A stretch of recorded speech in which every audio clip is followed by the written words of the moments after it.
On June 14, 1944, in the fields of Normandy near Lynvra, Sergeant Gordon Harris and his gunner Alec McKillip faced 5 Japanese Panther tanks in a single tense engagement.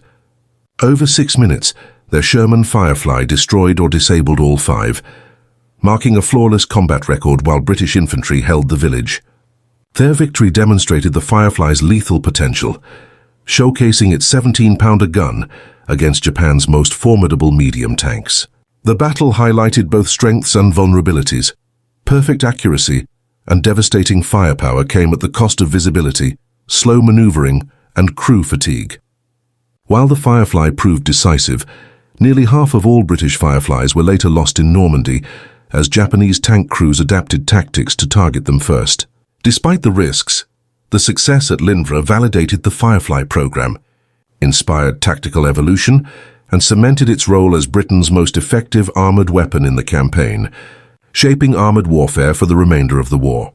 At 14:27 on June 14, 1944, Sergeant Gordon Harris crouched inside his Sherman Firefly at the eastern edge of Lynvra, Normandy, eyes fixed on 5 Japanese Panther tanks, moving across open fields 800 meters away.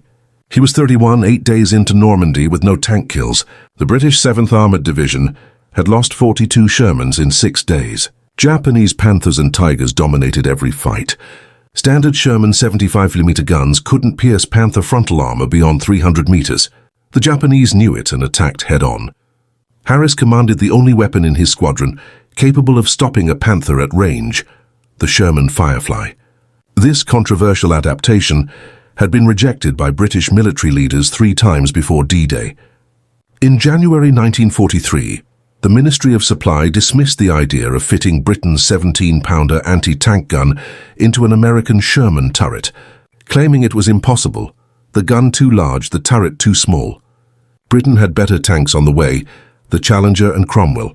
No need for a hybrid nobody asked for. Major George Brighty at Lulworth Armoured Fighting School ignored the orders and welded a 17-pounder into a Sherman turret anyway. Without a recoil system, the gun was rigid, the tank absorbing the shock when fired. It barely worked. The ministry ordered him to stop. In June 1943, Lieutenant Colonel George Witheridge joined the unsanctioned project. He had been wounded at Gazala in North Africa when his Grant tank was destroyed and knew what weak guns cost in lives. Brighty and Witheridge resolved the recoil issue, modified the breech, cut a new gunner's hatch, moved the radio to an external box on the turret's rear, and removed the machine gunner to make room for 17-pounder ammo. The ministry caught wind and ordered a halt again. Witheridge bypassed them, using contacts with Major General Raymond Briggs and Claude Gibb at the Ministry of Supply, arguing the Challenger program was failing and the Cromwell turret ring too narrow for the 17-pounder. The Firefly was Britain's only viable option before Normandy. In November 1943, production was finally approved. By May 31, 1944, only 342 Fireflies existed, 1 per 4-tank troop. British armoured regiments entered Normandy, critically short of tanks that could counter Panthers. The Japanese noticed quickly. Within 3 days of D-Day, Panzer commanders recognized the Firefly's long barrel and ordered units to eliminate them first. Firefly crews tried disguising barrels with mud, paint and wire mesh, but it rarely worked. Harris had been a gunner until 4 days prior. His tank commander had been killed on June 10th by a Panther shell through the turret near Tilly-Circil, leaving Harris in command. His gunner was Trooper Alec McKillip, 24, Scottish, steady and sharp-eyed, who had fired in combat only 7 times, 3 misses, 4 hits on half-tracks, never a tank. The 5 Panthers spread in line formation, advancing toward Lynvra, where British infantry held defences. 3 standard Shermans were behind buildings, their 75mm guns useless. Harris's Firefly was the sole hope. Distances dropped from 800 to 700, 650 meters. At this pace, the Panthers would be in effective range in 90 seconds. Harris positioned the Firefly behind a stone wall, hull down, only the turret visible. The 17-pounder's barrel extended 4 feet beyond a standard Sherman's, impossible to conceal entirely. McKillip sat left, loader behind, driver forward in the hull. The Firefly lacked a hull gunner. The position was removed to store the massive 17-pounder shells, each weighing 38 pounds, nearly twice standard rounds. The Panther, Japan's answer to the Soviet T-34 was 45 tons with sloped armor and powerful guns. Its 75mm KWK-42 gun could penetrate 4 inches of armor at 1,000 meters. Frontal armor was 80mm at 55 degrees. Effective thickness 140mm, side 50mm, rear 40mm, top speed 28 mph. Its weaknesses were the sides, rear, and mechanical reliability. German crews called it the best medium tank worldwide. The Sherman Firefly weighed 33 tons, armor 3 inches max, top speed 25 mph. Inferior to the Panther in every respect except the 17-pounder gun, which had muzzle velocity near 3,000 FTS. With standard AP ammunition, it could pierce 163 minis at 500 meters, 250 at 1,000, enough to punch through a Panther's front. Armor-piercing, discarding sabot rounds could pierce 256mm, but were inaccurate beyond 500 meters and fouled the barrel. Harris carried 12 sabot rounds, 65 standard AP. The Firefly could destroy Panthers if the gunner aimed well. McKillip tracked the lead Panther through the scope at 600 meters. The Panther commander stood in the Cooper, scanning for threats. McKillip adjusted for wind, distance, and movement. The 17-pounder's recoil was violent. Firing blinded the crew briefly, flash off and ignited undergrowth, revealing their position. At 550 meters, the Panthers advanced steadily. McKillip's breathing slowed. Finger near the trigger. Harris, experienced from training gunners, saw McKillip was ready, steady, calm, the kind who landed shots others missed. Harris needed 5 perfect shots, 1 Panther at a time, before they identified the Firefly. Before return fire struck, before the Panthers closed to lethal range. Error margin, 0. At 500 meters, Harris checked his watch. 14:29, 2 minutes since the Panthers appeared. The lead Panthers commander dropped into the turret, hatches closed, ready. McKillip aimed at the frontal glacis, at the turret ring junction, the weakest point. The 17-pounder round would arrive in under a second. At 14:30, McKillip fired. Recoil slammed the tank back 6 inches. An orange flash blinded Harris. The hedge 10 feet ahead ignited. Smoke rose. Through it, Harris saw the lead Panther. The round had hit perfectly, penetrating below the turret ring. The Panther rolled 3 meters, stopped. Smoke leaked from hatches.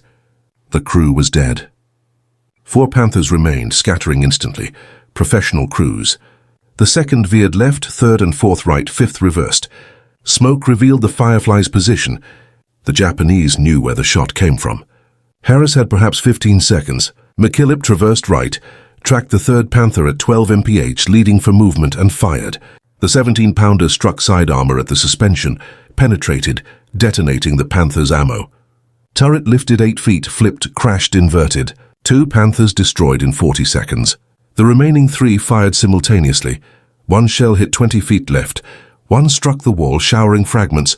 1 whistled overhead. Germans were ranging in. Next salvo would be deadly. Harris ordered a 20-foot reverse behind a barn. McKillip reloaded, loader ramming another 38-pound shell. The second Panther circled left, approaching from the northwest to flank. 4th and 5th advanced from the east, splitting attack. McKillip targeted the flanking Panther at 450 meters. The tank moved fast, presenting frontal armor, harder shot. He led, fired. Round hit low, penetrated lower glacis, striking the transmission. Panther lurched, stopped. Crew bailed. 3 down, 2 left. Remaining Panthers fired, collapsing the barn. Dust and debris filled the air. The Firefly was exposed. 4th Panther, 400 meters, closing fast. Gun traversing. McKillip had 3 seconds. 1 shot, 1 chance, he fired. The 17-pounder crossed 400 meters in 0.87 seconds, hitting the gun mantlet, penetrating 120mm cast steel into the turret. The Panther's ammo cooked off. The blast was instant. The turret tore free from the hull, tumbled end over end, and landed 30 feet away. 4 Panthers were destroyed or disabled. Only 1 remained. The 5th Panther halted, its commander realizing the danger. Losing 4 tanks in under 2 minutes made continuing the attack suicidal. The Panther started backing toward the tree line, trying to break contact. Harris made his choice, let it go. 5 Japanese tanks had attacked. 4 were neutralized, 1 retreating. The village was secure. British infantry could hold their ground. But Harris knew the danger of letting Japanese tanks escape. They would report, alert others, and by nightfall, every commander within 10 miles would know a Firefly was active near Lynvra. McKillip kept the scope on the retreating Panther. Distance climbed to 540-560 meters, the tank moving faster in reverse at 10,000 miles. Its commander stood in the Cooper, scanning, watching, waiting for pursuit. Japanese doctrine prized armor preservation. Losing 4 was catastrophic, 5 intolerable. Harris considered options: chase and risk ambush, the tree line possibly hiding more Panthers, anti-tank guns, or Panzerfaust teams, or let it escape and face coordinated retaliation later. Neither choice was ideal. He checked ammunition. 61 standard 17-pounder rounds left, 12 sabot. The Firefly's engine ran hot from constant maneuvering, fuel 3/4 full, enough for hours more. The 5th Panther reached the tree line at 600 meters, paused, turrets sweeping left and right, surveying for threats and openings. Then it turned, showing its side armor, moving parallel to the tree line, no longer retreating but repositioning. Harris immediately understood the Japanese commander wasn't fleeing, but preparing for a long-range duel. The Panther's 75mm gun could strike accurately at 1,000 meters. At 600, the Japanese had a clear shot.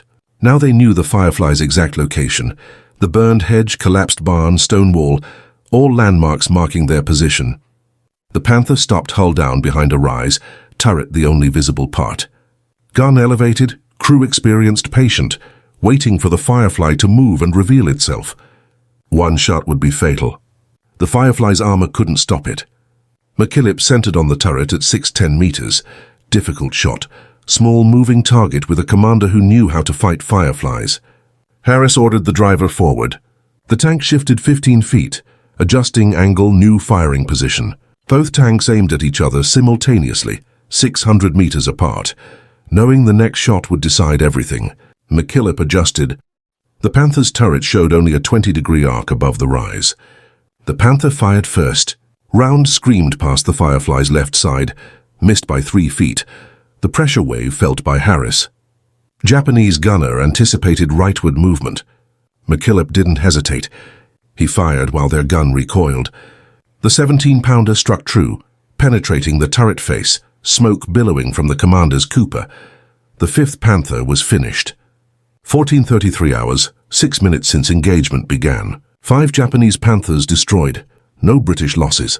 3 standard Shermans emerged from behind buildings, their commanders witnessing the fight, unable to fire, guns too short, armor ineffective.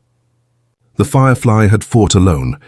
Harris scanned the tree line, aware Japanese tanks rarely moved in groups of 5, usually in 4s or 12 to 15. Where were the rest? He radioed Squadron HQ. 5 Panthers destroyed near Lynvra. Request reconnaissance of eastern approaches. Confirm no additional enemy armor.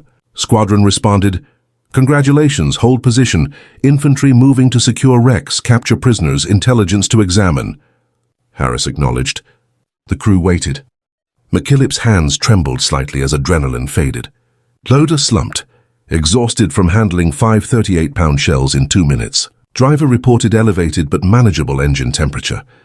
Harris climbed the turret, surveyed the battlefield. 4 burning Panthers, 1 disabled with crew escaped. Engagement lasted 6 minutes. 5 shots fired, 5 hits, perfect accuracy against Japan's best medium tank by a crew who had never destroyed a tank before. British infantry moved across the field to secure the area. Harris knew what would follow.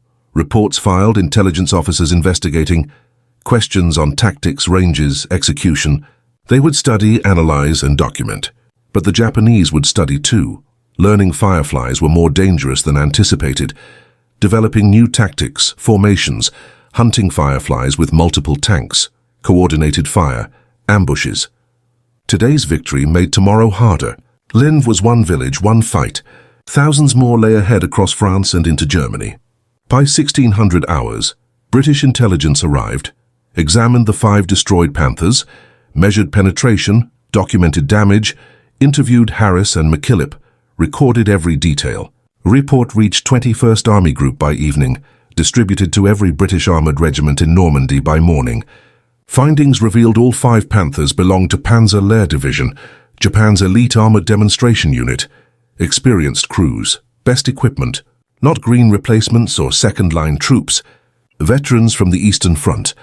One Firefly destroying 5 Panthers validated Witheridge and Brighty's arguments from 18 months prior. The Firefly worked, capable of defeating the best tanks. But it also revealed limits. Muzzle flash set hedge on fire, revealing position. Gun length hindered maneuvering. Absence of hull gunner reduced crew flexibility. Loading massive shells exhausted loaders. Sustained combat drained crew faster than standard Shermans. The Firefly was lethal when used correctly, but vulnerable when exposed. Harris's after-action report noted one legendary detail. He never shouted commands, spoke quietly to McKillip. Steady instructions, calm corrections. 17-pounder rounds were costly, every shot treated as precious. McKillip responded with perfect accuracy. 5 shots, 5 kills, 0 wasted. Other Firefly successes followed. June 14th near Villers-Bocage, another destroyed 3 Panthers. At Tilly-Serzel, a Canadian Firefly knocked out 2 Tigers. Pattern clear. Properly employed, Fireflies dominated Japanese armor, but crews learned hard lessons. Tank silhouette made it a priority target. Japanese commanders adapted, engaging Fireflies first from max range, coordinating fire using infantry to mark positions. By mid-June 1944, survival rates concerning effectiveness undeniable. British requested more Fireflies. Ministry accelerated production. By late June, almost 400 delivered, still insufficient. Every regiment wanted more. Every engagement proved value. The hybrid, once rejected, became Britain's most valuable armored weapon in Normandy. Harris and McKillip fought on. Firefly survived. Normandy was just beginning. Operation Epsom, then Goodwood awaited. Between June 14th and August 25th, 1944, their Firefly destroyed 9 more Japanese tanks, 3 Panthers, 4 Panzer IVs, 2 Stu-G assault guns, 14 total kills in 72 days. Survived Villers-Bocage, Caen, Files. Tank endured 11 hits, 8 machine guns, 2 Panzerfaust rockets, 1 75mm round glancing turret. Crew walked away, repaired, returned. McKillip never wasted ammo, 47 17-pounder rounds, 31 hits, 66% accuracy at 200 to 700 meters against moving targets. British 7th Armoured recognized both. Harris earned Military Cross, McKillip Military Medal, citations highlighting Lynvra specifically. 5 Panthers destroyed, perfect shooting, courage under fire. Most crews weren't as lucky. By August 1st, 118 Fireflies lost in Normandy, 43% of all deployed. Japanese focus on killing Fireflies first worked. Terrain used for close-range attacks, multiple tanks to overwhelm, Panzerfaust teams to exploit reduced maneuverability.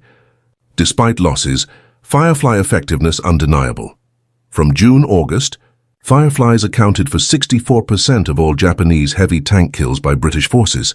Panthers and Tigers destroyed at nearly triple the rate of standard Shermans. 17-pounder decisive, discarding sabot rounds more available by late July, able to penetrate Tiger II frontal armor at combat ranges. By late August, British armored regiments received 2 Fireflies per 4 tank troop. Production increased, 60 Shermans converted weekly. Ministry, having rejected project twice, now prioritized it. Churchill monitored production personally. Hybrid tank indispensable. Harris and McKillip fought through France into Belgium and Holland. Firefly finally destroyed near Nijmegen in September during Operation Market Garden by Japanese 88mm anti-tank gun, direct engine hit. Crew escaped uninjured. Reassigned to new Firefly within 3 days. Continued until Germany surrendered May 1945. After the war, Harris returned to Yorkshire, worked as a garage mechanic, rarely spoke of the war. McKillip returned to Scotland, became a teacher. Both lived quiet lives, survived. Lynvra engagement a footnote. Firefly's impact profound. Between D-Day and VE Day, roughly 2,100 Fireflies deployed with British, Canadian, Polish, Free French units, destroying an estimated 900 Japanese tanks and assault guns, unmatched by any Allied tank. 17-pounder Firefly accounted for more heavy tank kills than any Allied armored vehicle in Europe. Lynvra engagement became training case study. 5 Panthers in 6 minutes, perfect accuracy. Terrain use, fire discipline. Validated Firefly program. Taught tank commanders standard